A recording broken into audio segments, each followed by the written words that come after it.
Pourquoi la douche froide a aidé mes clients à améliorer leur intimité? En fait, tout ce qui touche à l'intimité nous demande de nous rendre vulnérables. Et ici, je ne parle pas seulement de sexualité, mais aussi le fait d'oser nommer ses besoins, ses désirs, ses envies et même ses limites.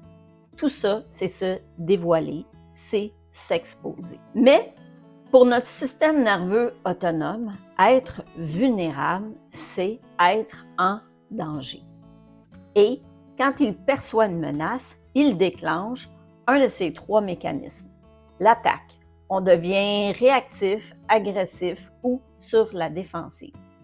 La fuite, où on évite les situations, on se renferme et on repousse même l'intimité.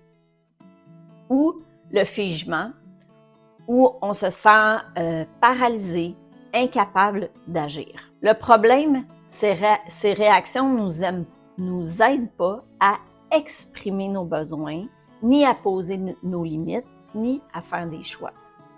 Elles n'aident pas non plus à surmonter les difficultés liées à la sexualité, comme la baisse de libido, le manque de désir, les dysfonctions érectiles ou le vaginisme. Alors, quel est le lien avec la douche froide? Bien, ton système nerveux a besoin de comprendre qu'il n'est pas réellement en danger. D'abord, pour vérifier si tu n'es pas réellement en danger, pose-toi cette question. Si ma pire crainte se réalisait, est-ce que je serais en danger de mort? La réponse est probablement non. Pourtant, ton corps continue d'envoyer des signaux d'alerte. Tu dois donc lui parler dans son propre langage pour l'apaiser. Et ce langage, ce n'est pas des mots, mais c'est la respiration. Alors, je te propose un exercice à faire à chaque jour et même plusieurs fois par jour. Tu dois t'entraîner à respirer profondément. Alors, inspire en gonflant ton ventre et expire lentement et laisse sortir un son comme ça. Tu peux aussi t'étirer. Ça amplifie encore l'apaisement. Donc, alors une fois que c'est bien intégré, cette respiration, passe à l'étape suivante, la douche froide.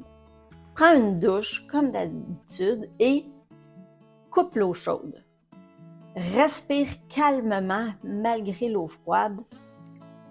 Au début, ton cerveau va crier « danger », mais en maîtrisant ta respiration, comme on vient de le voir, tu envoies un signal clair à ton système nerveux autonome. Tout va bien, je gère.